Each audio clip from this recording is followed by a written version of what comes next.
The reason why I had wanted to be in one is because I wanted that sense of security, the attachment to somebody else to feel loved.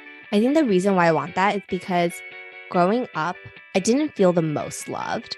Yes, I definitely knew that my parents loved me, but to be honest, I've always been a disappointment compared to my cousins, my sister.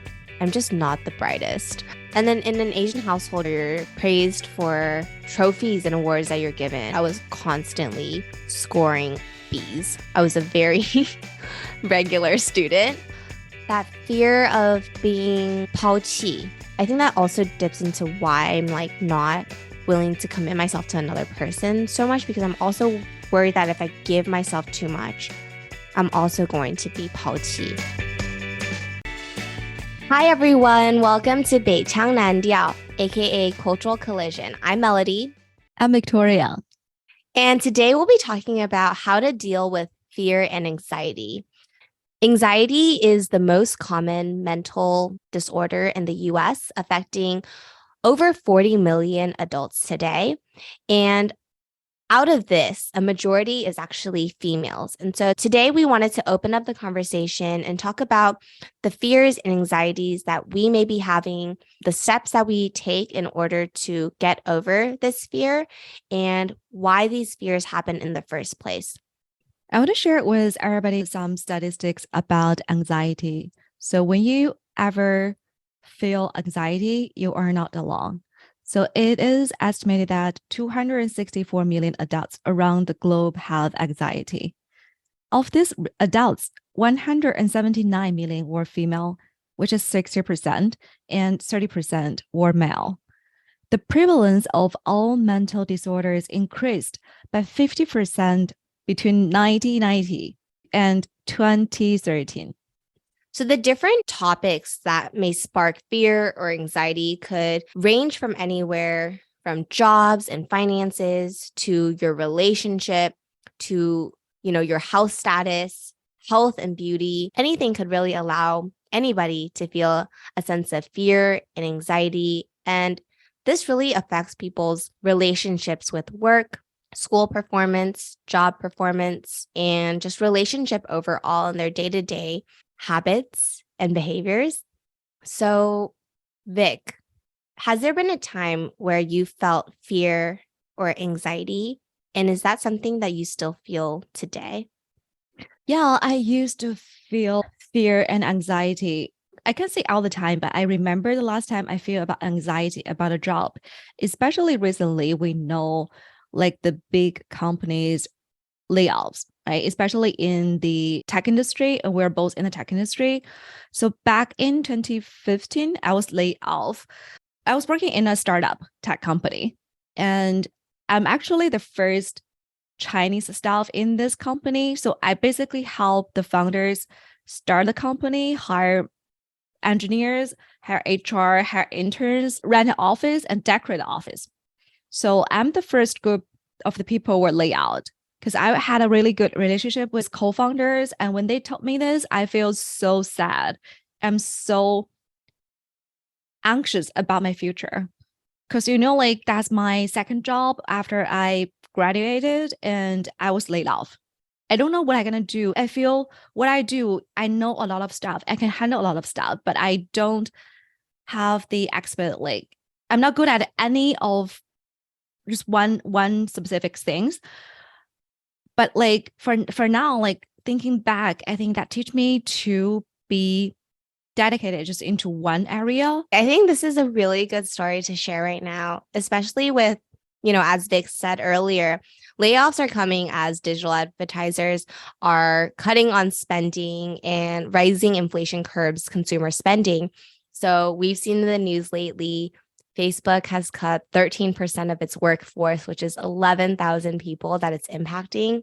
Twitter is laying off 50% of its workforce.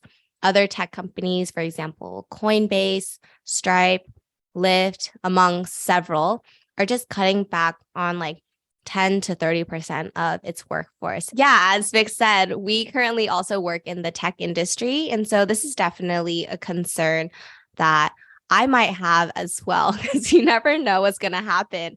Yeah, there's just so much fluctuation in the workforce nowadays. I wouldn't say I'm so fearful and so anxious of my job at the moment, though. In the past, I might be more fearful and insecure about my place and status in a company or my relationship with others. But I think at this moment, I'm kind of like, whatever happens, happens. And, I've never had a break in my career. I've always just like jumped from job to job, or I've had multiple jobs at once. And so, honestly, at this point, if it were to happen to me, I'd be like, okay, then there's an opportunity for me to just take a break and force myself to relax before finding another job. And so at the moment, I think I'm okay. I think we're on the same stage before. So I haven't like I never take a break between my jobs. The longest one is just 2 weeks. What I can think of is just only 2 weeks.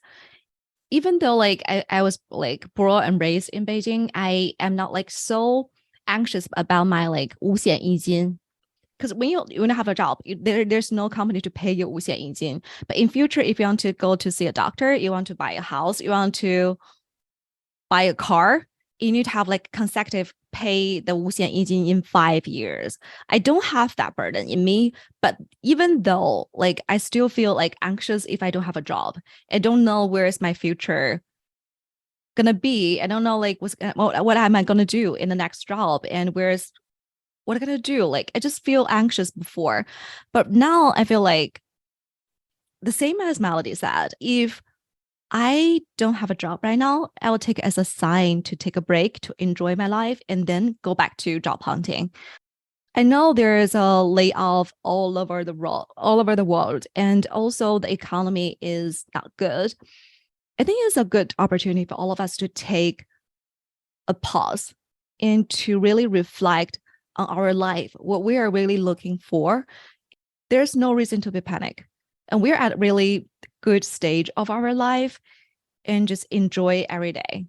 At the same time, we should recognize the fact that you and I, Vic, we come from a place of privilege where we are going to be leaning on maybe our family and friends if we were to not have a job, right? Whereas other people, maybe this is a true fear because they don't have anybody else to lean on.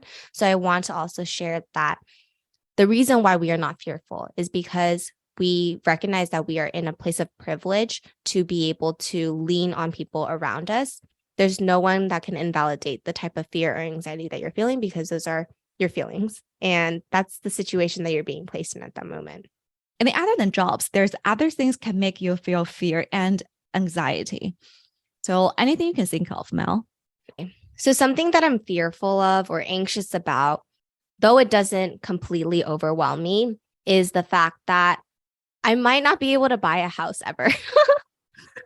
Like you have to save so much money in order to buy a house here in Taiwan. The housing market is just absolutely insane over here.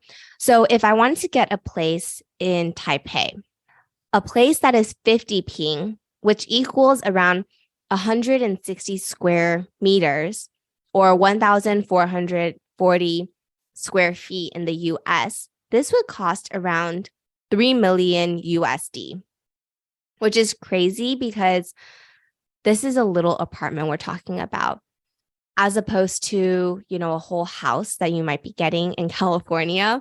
Whereas in California, if you wanted to get like a $3 million house, you would get a beautiful view of the ocean or of the city. And also you would probably get your own front lawn as well as backyard. And you also just get a lot more space. And so in Taiwan, I feel like it's just not really possible for me to purchase a house. It doesn't really make sense because the amount of land and space that I would be getting in Taiwan versus the US is just not really worth it. And then in the US, I'm just not really sure whether or not I want to go back. And so it doesn't make sense for me at the moment to buy a place. Also, I don't know where I would buy a place if I'm not physically living there. Yeah, so this is a concern, fear / anxiety that I have overall because I don't know where I physically want to be located for the rest of my life. Maybe I don't need to think about that. And therefore, I don't know where I should be purchasing real estate. Which got me thinking, I'm a person of like, I don't have clear goals of my life. So for example, I had the same fearful about housing situation too. Because for in China, like I live in Beijing, right? So Beijing, Shanghai are the one of the like most expensive housing markets, right? So let me put this. If I want to buy a house around 150 square meter, similar like you mentioned about like 50 ping like in Taiwan, also in Taipei, also like 1440 square feet in the US. So that kind of could cost 2.5 million.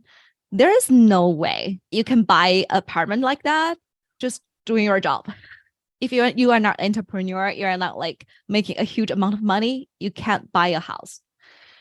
Which also I think got me recently thinking about like where I want to be when I in my 40s or 50s. I probably not only going to stay in one place. We don't know about the future. We don't know what can happen tomorrow. So you don't have to be fearful about like the housing, the price of the housing, right? If you're really a person of the goal, just like do your best to fight, like to make money.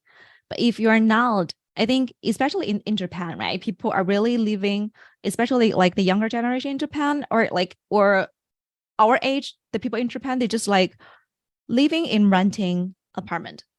That also works. The things that we can do and the things that we can work on now are so different from the way that things were like back in the day for our parents. Before 30, you should already be married, you should have a kid, be really settled, and be able to just live on your own and purchase a house. That's just not my reality at the moment. Like, I'm not able to hit these marks and these timelines that I feel society really sets. Luckily, there's not a lot of pressure from my parents. Like, they don't mind that I'm not in a relationship or that I don't have a house of my own at the moment. Obviously, they wish that I can move towards that. But I think my extended family for sure is like a little bit worried during family gatherings and stuff. That's like the first thing people ask. It's like, oh, are you in a relationship? When are you getting married? When are you going to have kids? I'm like, oh, yeah, there's like other things that we can talk about. I'm so lucky. I don't have like, because I don't have a like big extended family. And it's so normal in the Asian culture, especially I think China, India, or some like Asian families. We will always talk about like when we being together, right? Like best, especially during the Chinese New Year or like holidays, or like the autumn, the 中秋节 Mid-Autumn Festival. Yeah, yeah. I was just like, when we do that, we just talk about that. There's something else I want to share about like the fear and anxiety. Because I have some friends, they ask me if I have the 30岁的危机感, something like anxiety about being 30 plus, right? I don't really have that until I broke up with Max. Then I realized, oh, I don't have that because I have a stable life. I have a stable relationship. I have a stable job. And I got panic. I think that's all like women gonna be when you find yourself growing older, you look different and you're gonna grow older, right? Eventually. And that's the time you're gonna feel like 30岁的危机. But recently I just realized how you look is now the most important, especially when you go older. So what you look inside is even more important. So even you have like when you have a more like satisfaction, happiness from inside, you will feel calm. You won't feel like fear and anxiety. We share some examples what we fear, and it's time for us to teach everybody how to face your fear. Sometimes we fear the wrong things. What we should really fear is that we will miss the opportunities that fear signals.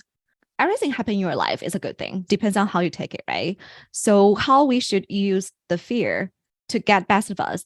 There are several like tips we want to give to our audiences. So the first one is to work with the fear. So changing your attitude toward fear and transforming our fear from a negative to a positive.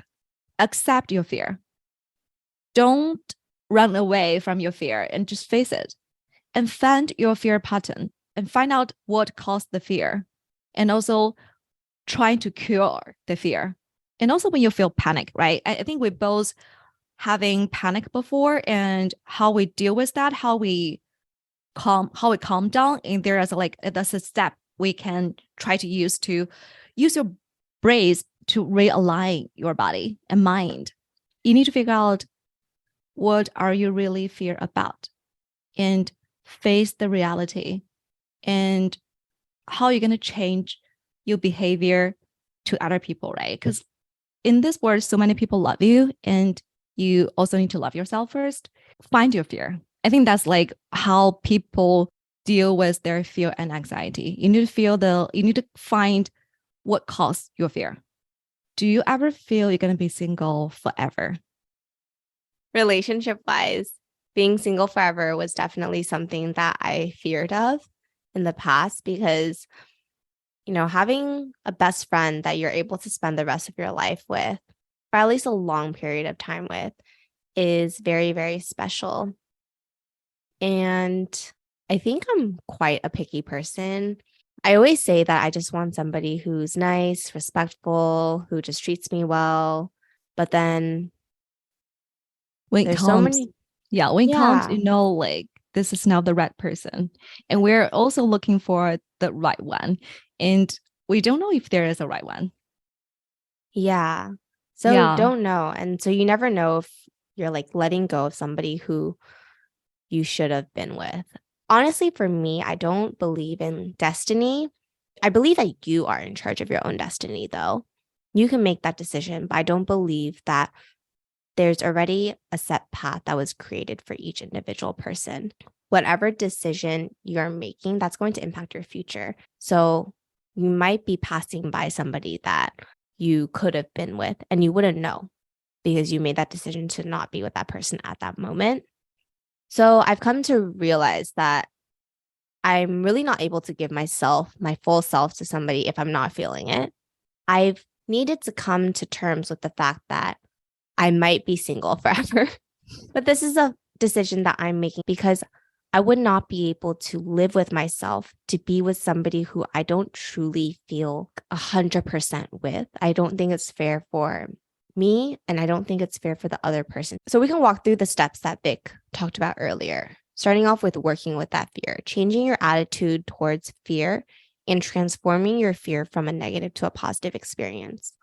I've now let go of that mentality of, oh, I need to find that one person. I definitely still do. Like in the long run, I hope I find that one person who I can have by my side.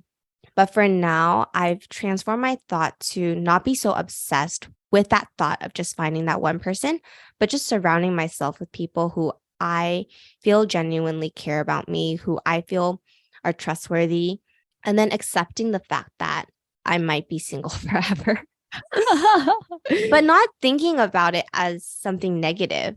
And then the next is finding the fear pattern, the cause of the fear. The reason why I had wanted to be in one is because I wanted that sense of security, the attachment to somebody else to feel loved. I think the reason why I want that is because growing up, I didn't feel the most loved.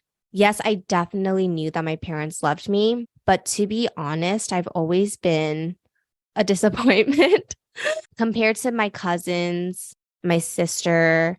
I'm just not the brightest.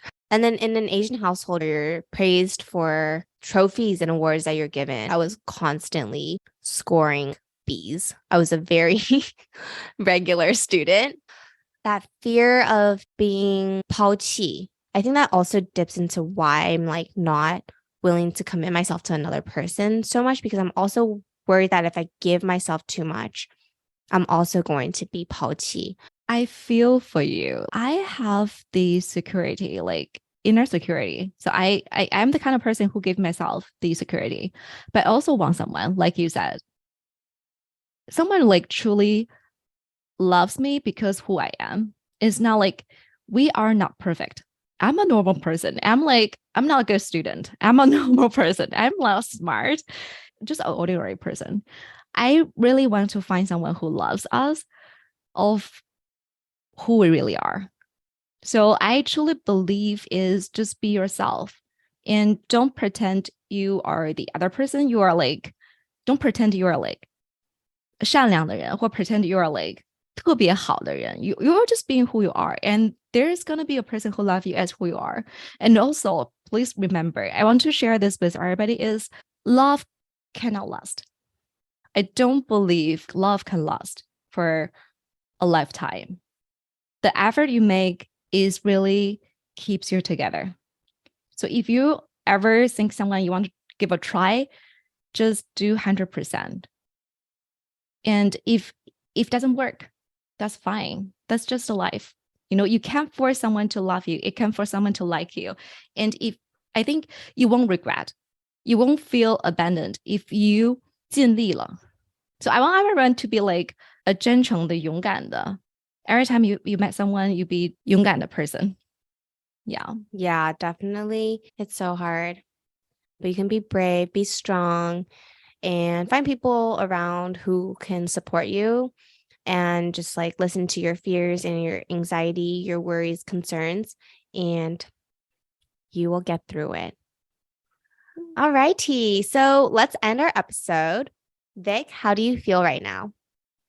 I feel calm, but also I want to, after hearing your share about like your fear about being single, I also want to take some time to look right into my fear.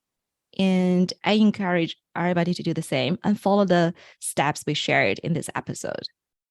And we hope this has really helped you with deal with your fear and anxiety. How about you? I feel a little emotional, to be honest. I didn't, because as we were talking, it made me realize that there's a connection between my relationship with maybe my potential partner and my relationship with my family.